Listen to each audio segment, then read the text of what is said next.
Hello, everyone. So, welcome to yet another episode. Just the previous episode, we have discussed about KKR versus RCB, which is a very important match going by the history of IPL.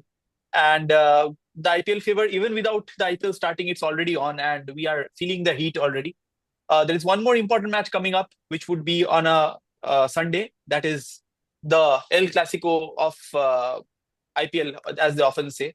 And we have CSK versus MI, two teams with a very prestigious history, the most two successful franchises, and they have their formats of how they want to win. So it's going to be a very important game and a very interesting game. So yeah, let's discuss about this match. Let's start with Rigja this time. Rigja, what are the things that you're looking forward to in this Yeah, particular match? I will again put the technical part of the discussion and strategic to Ordendu and Shoikot. I will do two things. One, I'll predict, and second, I'll just give some insights on how Mumbai performed last year. Still, they maintained their core. They did a shake-up of their leadership on the captaincy. That time, the team morale and the player performances were quite different. This time, we do not know. Sometimes people do check in and check out, right? So it may be that India has won the T20 World Cup after that and Champions Trophy. Many of the Mumbai Indians players were a part of that team. And suddenly Rohit Sharma is again going to play under, and Surya Kumar Yadav and Jasprit Bumrah again going to play under Hardik Pandya. Hardik Pandya, despite being a great successful captain for GT, he looked very ordinary in as the Mumbai captain. He looked like he was trying to, and because it was more of a mental thing. Like last time, the team was more on like whose side are you on, the stadium booing their captain and all sort of thing happen. I think Mumbai will be able to jump from that. But the things Rohit Sharma has said about the team and all, people will not forget. The management is still the same. So I do not know how they're going to, like, I understand overall Team India's performance has been phenomenal. Bumrah, maybe he's going to come back great. But those factors can still linger in the dressing room, and that can mentally handicap Mumbai going forward. And for CSK, I would again say that CSK plays with 10 people and with like a demigod in their team. So that is a huge factor. Even though we don't want to discuss that, he's something beyond statistics. Okay, he's like the oldest player at the moment, right? He's still uncapped. Okay, and there are rules made for him, and like he comes once in a year like Batman and then vanishes away. Okay, and he's like an enigma. Okay, and the thing is that whenever he comes, it's not that how technically he's going to impact the game, like how much runs he's going to score, or how many catches he will take.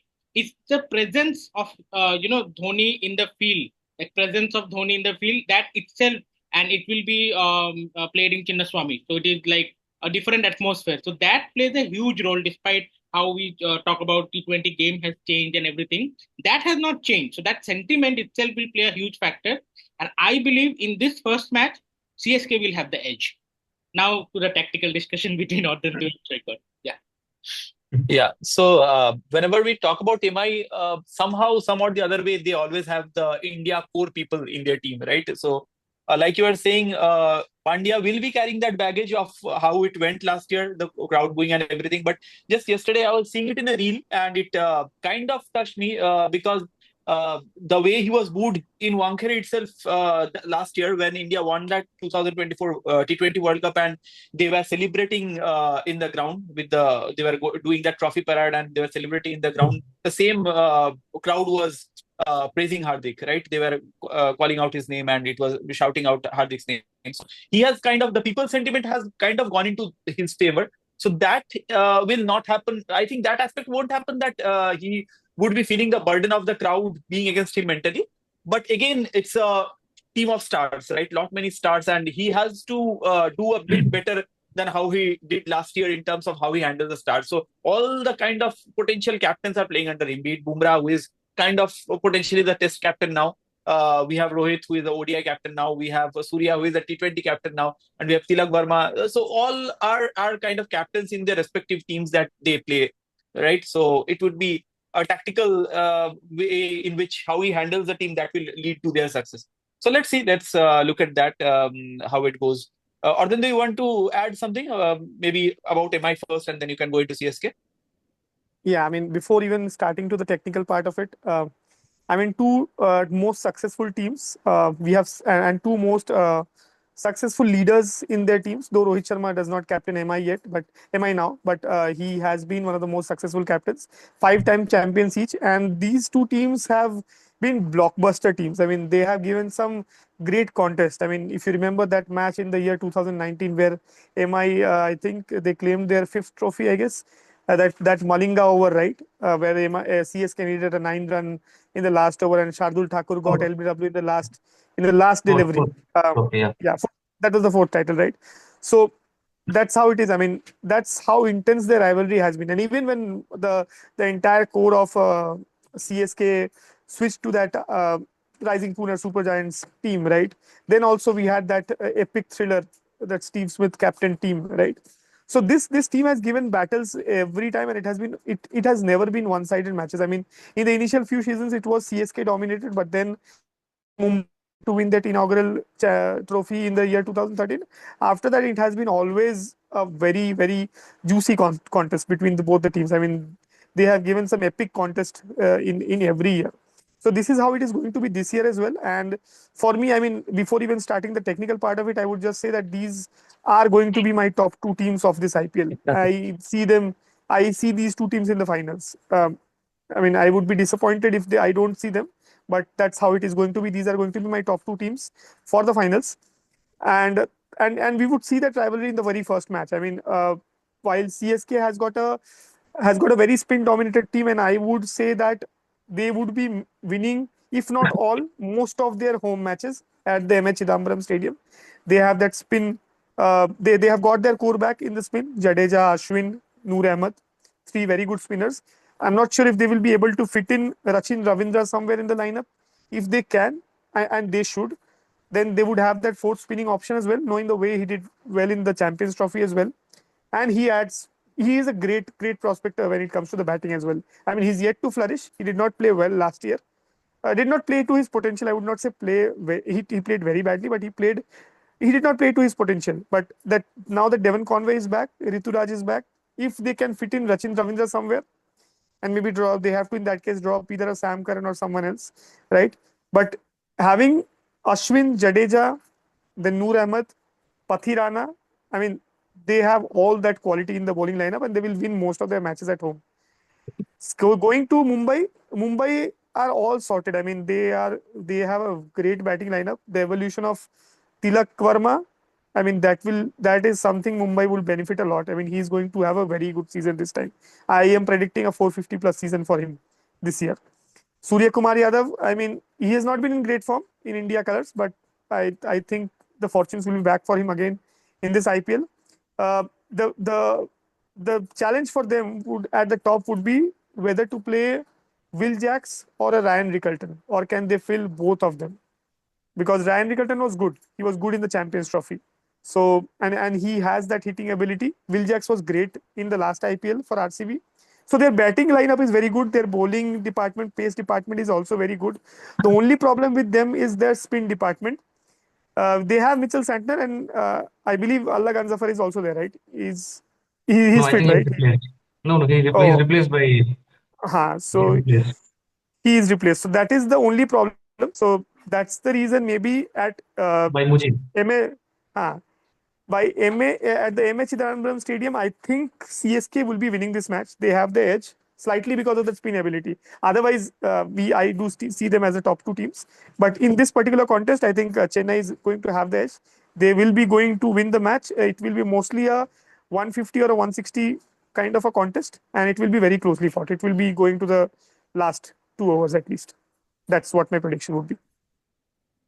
Right. And like if I look at the CSK team, it a lot depends on what is the aura that Dhoni is spreading over the team, right? So if you look at the last 5 years, it has been kind of a sine curve kind of performance. Two times they have won, and others times they have been either seventh or sixth or fifth on one occasion. So it has been a kind of how what is the aura that Dhoni is spreading into the team.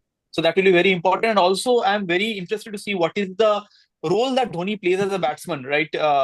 So will he be that the same Dhoni of 2024 who came into the last 6 or 7 balls and used to get that quick some runs in the end? He had a strike rate of 220 last year, but mostly he just scored 160 runs with that 220 strike rate because he just faced 4 or 5 balls per match. So, what kind of a role is he going to play that will be the key? Because if you look at it, I think they have in that middle order, they have a big hitter missing, right? Apart from Shivam Dube, if you look at the middle order, they do not have another big hitter. So, if Dhoni fits into that role, if he's kind of coming into bat at the 15th or the 16th over, that will be very interesting to see. That is something I'm looking forward to. But if he is able to play that role, if he is able to play that role of a big hitting finisher, not a finisher who plays 4 or 5 balls, but a finisher who can play 4 or 5 overs, then there is nothing better than that. And uh, again, I was going to say just with a slip of tongue, that would be a brilliant final year for Dhoni, but no, no, no. It may not be the final year for Dhoni. He can play for 2 or 3 more years. So yeah, that is something I'm very interested at. Shoykot, over to you. Anything that you are looking forward to? Yeah, so just one update probably with this match. So Hardik Pandya won't be available for the first match. He was banned for the last match. So someone else will be captaining the side. We don't know who is that.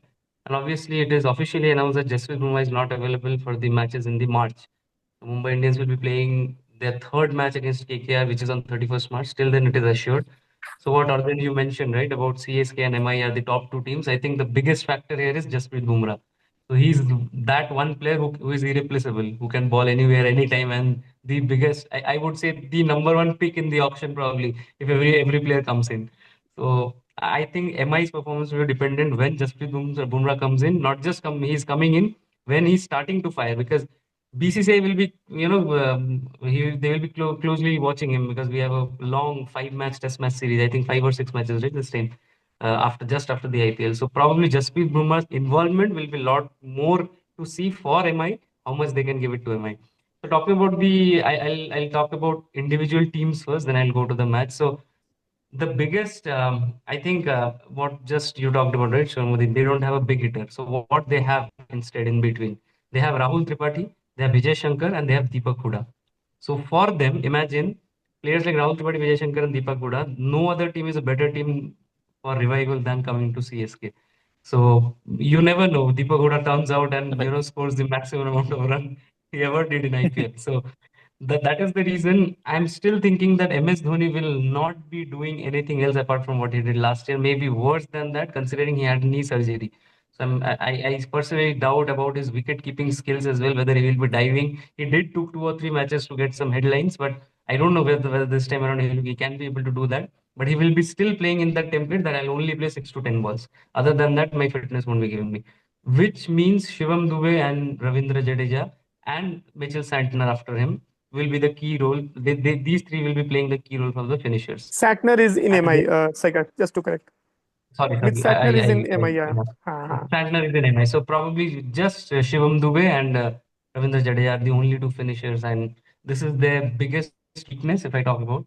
And to talk about the biggest strength this time around, Devon Conway, Ruturaj Gaikwad, I see Rachin Ravindra playing at number 3 because considering their middle order is little low on experience as well as the confidence if I talk about, so as their finishing ability is still lacking considering Dhoni's ability to do this time around is still questionable. So I still feel that Rachin Ravindra will be playing at number 3, and then they have the biggest strength with the spin bowling. So Ashwin will be a different beast in the home ground with Jadeja as well as Noor Ahmed. So I think personally feeling a lot of heartbreak if I say this statement. I don't see them in going in the top 4, CSK, considering their.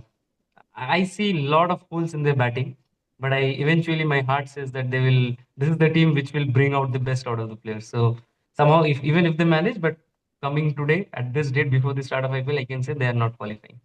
Now coming to Yeah, I Mumbai mean, Indians, right? hmm. Yeah.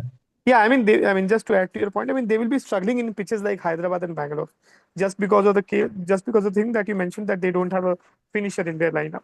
I mean, that's where I was just thinking that whether they will play Rachin Ravindra or not. Because if you see at their overseas choices, then they have a Devon Conway who would definitely be playing. They have a Pathirana who would be playing. They have a Noor Ahmed who will be playing. Now it goes to either Sam Curran or Rachin Ravindra. Either of the two will play. So if that's why Rachin Ravindra might not play all the matches, because they will go for a Sam Curran who would give them some firepower at the end and would also bowl some 3 or 4 vital overs. Yeah, So which means they Rahul would, Tripathi has to come in at number 3. yes, correct. But And maybe, yes, and maybe Devon Huda or Vijay Shankar have to play a bigger role this time. Devon Conway played a very crucial role when he was there before the last season. Correct. But he's not that Right. much in form, right? So if he falters for a couple of matches, they can remove him and then put Ravindra as an opener. That is the backup Yeah, option. I that mean, is yeah. if, Yeah. if And they can but play a but front one three. thing is that maybe they are also, see, whatever, I mean, as per my logic, I think this should be the last season for Mahendra Singh Dhoni. Again, I'm not sure whether he comes in an interview and says definitely not, but surely it should be the last season. Knowing his fitness, his role would be same like last year, maybe more or less. He would just play 6 or 7 deliveries. But I mean, if you see from a logical CSK fan perspective, then ideally the baton of wicket keeping should slightly pass from MS Dhoni to Devon Conway if they are looking at a permanent keeper. So that's how it should be, because I don't think they have an Indian wicket keeper in the lineup, and even if they have, I don't think that person will be made in the playing 11. So the option is Devon Conway. So they have to look at him, and maybe we might see Dhoni not wicket keeping throughout the entire tournament. Possibly. Yeah, that Did Dhoni possibly. miss catches in the last season because of the fitness thing? Do you remember? Did he miss catches? I don't think so. It He was took the not blinder that too. evident. Hmm. Yeah, he took a blinder where the Star Sports team was showing repeatedly showing that animation that he jumped 1.67 meter to take that catch, and Yeah, like the Puma logo. meme came out. Yeah. Meme came out where the Super. Australians were reviewing that it's a good catch. We know that, but analyzing how much meters he jumped, that is a bit too much. Yeah, they were showing And they were like creating a virtual thing. yeah, But Dhoni is right. also Dhoni is an important DRS guy, right? So without him wicket keeping, I don't think, because they will See, just do wicket keeping for the sake of DRS. See, Dhoni playing the match, like being part of the 12 and not featuring as a wicketkeeper or a fielder, and just coming to play 4 or 5 balls, I don't see that happening because he pulls in a lot of revenue. He will definitely be part of the fielding 11. That is what I feel. Even if he's not keeping, he will stand somewhere in the long on or long off, but he will be there in the So fielding 11. he That is what I strongly he feel. forgot about the super sub rule. That's there. Right. I Yeah. don't think Dhoni will See, be fielding anywhere apart from keeping because he cannot run that consistently this time around. that is also true. So no, but see, there are a lot many rules, as we all know, which are tweaked for Dhoni, right? Even the super sub impact sub rule, which is there, that is also, was also brought to fit in Dhoni into the 11, right? Ideally, if you are playing a 11, and if it is just the 11, then you cannot fit in somebody like Dhoni at this stage of his career. Of course, we are not talking about Dhoni of the past, but at this stage of his career, you cannot fit in. And the impact sub rule was just brought 3 years back, just after the mega auction last time, which we had in 2022, just so that there can be 12 players and Dhoni can fit in. And I have talked about it many a times that this impact sub rule is actually impacting in Indian cricket, right? We are not being able to generate that many all-rounders now. Like if you see somebody like a Washington Sundar, who is a regular in the Indian team, that person is not getting a chance in the 12s because we are being able to replace the quality of Washington Sundar with a good batsman and a good bowler. A bowler better than how Washington Sundar bowls and a batsman better than how he bats. So that is a challenge which this impact sub rule has brought in. I think that until Dhoni plays, this will continue. And possibly this should go away. Some talk about the positives of impact sub, that earlier where 110 players from 10 franchises got a chance. Now it's 120 players who are getting a chance to play. And the theme of IPL is where talent meets opportunity. So it's all about giving that opportunity. So people who talk in favor of impact sub talk this way. But in my opinion, it's not serving the purpose that it ideally should. The value of all-rounders are going down, and even IPL being such an important stage of how the Indian cricket entirely is shaped up now, the number of all-rounders who are getting chances, or look at a Venkatesh Iyer, he no longer gets a chance to bowl, right? Or many other all-rounders who whose primary aptitude has got the importance and the secondary aptitude has almost vanished. Yeah. So that is something that can be thought of maybe going in the long run. But as long as Dhoni is playing, we are okay with all the rules, and I love seeing him on the television and entertaining us. Shrikant, you want to add something here? Yeah, I think we have to talk about Mumbai Indians lineup now. So Yeah. considering the opening slot, they no longer have Ishan Kishan, right? So I believe possibly Ryan Rickentel will be playing. I think Ardhan, you already mentioned, right? So Will Jacks, I Hmm. don't see him because I don't see anyone else. They have wicket keeper, right? They have another Indian wicket keeper, Robin Mins, if I recall. So Yes. I don't see Robin Mins fitting in the team considering all the batting Indian lineup they have. So probably Ryan Rickentel, considering they have bought him as a backup, but the kind of form he is in currently, he has shown in SA20, and then in Champions Trophy he got another 100, right, in the first match. So I think Ryan Rickentel just fits in and he'll be doing the wicket keeping job. Then we have the great Indian batting lineup with Rohit Sharma, Sky, and Tilak Tilak Verma. Verma and Hardik Pandya, and it continues. So the only problem area which comes in is what after Mitchell Santner as a spinning option. They have a terrific fast bowling all-rounder. Even if you so if I'm talking about the lineup without Bumrah for the first half, I'm assuming first half Bumrah will not be available. So they have new ball bowler like Deepak Chahar and Trent Bolt, who will be covering the entire first 6 overs. And then they also have replacement of Bumrah. Probably not. There is no player who can replace like Bumrah.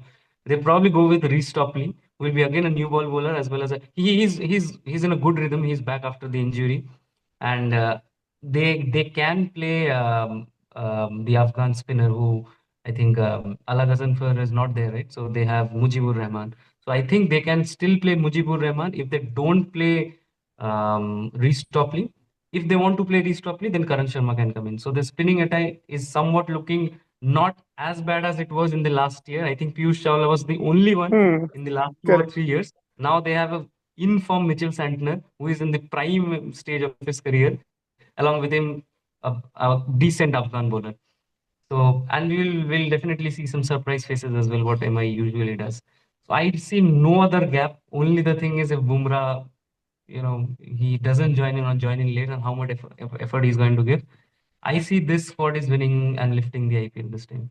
So if I have to rate 1 to 10, I give this team as number one or as a favorite for lifting the cup. Shrikant, do you see any bowler bowling at the death?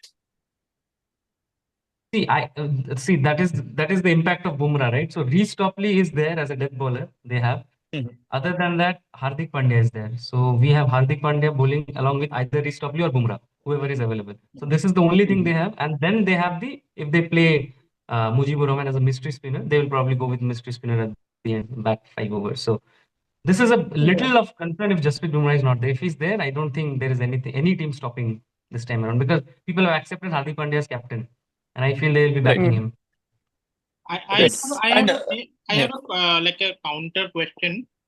This is respect to Hardik Pandya's captaincy. So, given like uh, you have seen how Hardik put himself first, like he has opened for Gujarat and he has opened bowling for MI despite having Bumrah in the lineup. I hope he learns from his mistake, but do you think Hardik evolving from that, or you still think that once leadership comes onto him, then he can act in the same way, and that can become a hindrance to the overall performance of him. Like Shoykot or if you have. I think this is a very good point what you mentioned. The reason why we accepted Hardik Pandya as the new ball bowler as well as one down batsman was that Gujarat Titan teams was predominantly new face. What we saw, new faces. Like it was an underdogs. No one predicted that team would have won. So it was just like Shane Warne, captaining Correct, the Rajasthan Royals in the Indian. So correct. that team, it was possibly a good decision, I would say, what Hardik Pandya did. Mhm, But what he failed last year, that even with a star-studded lineup, he mhm, took the first ball. He took major decisions of coming up in the order, even when you have better hitters in the back end. So mhm. I think this is something which management will definitely talk. And I see this time around, I don't see Deepak Chahar and Trent Bolt not bowling with the new ball and Hardik Pandya is bowling. That will be a disaster. The moment we see Hardik Pandya coming out with the new ball in the very first match, or he's not playing the first match, in the second match probably, we will see the vibe of this Mumbai Indians team and we will probably predict what is going to happen. Yeah, I also Yeah, and believe Right. that is a big factor. Yes, Arvind, go ahead. to add to Saikat's point, I think I agree with him. So, uh, though Hardik Pandya has assumed the new ball bowling option in the Indian squad as well. I mean, he is bowling in the first 6 overs. I would see that maybe he would sneak out 1 over in that 6 overs. In the first 6 overs, he will get 1 over. Apart from that, I think it will be mostly three from Trent Bolt, two from Chahar. Well, when Bumrah is not there. If Bumrah is there, I don't think bowling in the first 6 overs, or maybe that it will be that 1 over from Bumrah, 1 over from Hardik, and two each from Bolt and Chahar. That's how it should be. Uh, but mostly his role would be, logically speaking, his role would be mainly in the middle overs and 1 over at least in the depth. So because without Bumrah, I'm not sure on a pitch like if we talk about the first match, I don't think they should go with Reece Topley. They should go with Mujibur Rahman, knowing the nature of the Chennai pitch. They should go with slow ball bowlers. I think they should also go with Karan Sharma. So they should go with three spinners: Mitch Satner, Mujibur Rahman, and Karan Sharma. Three spinners, and then they should have two pacers who should be your Chahar and Bolt, and they can have the third pacer as Hardik Pandya. So his role mainly in the death, because Trent Bolt, though he bowls well, I mean he does not bowl well. He bowls a over or so in the death, but he's not a good death bowler. Trent Bolt, neither is Deepak Chahar. So that's where Mhm. Hardik would play a very good role, and he has to play a very important role. I mean in the death especially, and in the middle overs. So Right. so yeah. So I think once Bumrah is back, it should mostly be. Yeah, I don't see him bowling the quota of full 4 overs. It should be mostly 2 or 3 overs, depending how the day has gone for the other bowlers. But I see him, Mitch Satner, and maybe some other bowler who is not having a good day, bowling 8 or 9 overs, and it should be Bumrah, Chahar, and Bolt mostly bowling 11 or 12 overs. On a batting side of it, he should come at 5 or 6, depending on the situation. Mostly it should be 6 at most of the times, or it should be 5 at the most.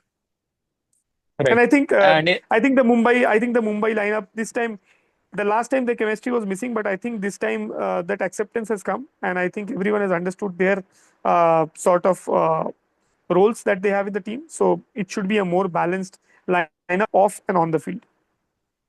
I want and to add it, one thing. yeah. I want to add one thing that it was like a question, but now I changed it to an opinion because Ardendra already answered it. I believe Hardik ego is too much to put himself batting at number 7-8, which he did for India, and also doing the work which Ardendra is. If his ego will let him to come front, like he will be like, I want to play up front, I want to lead from the front, I want to bowl.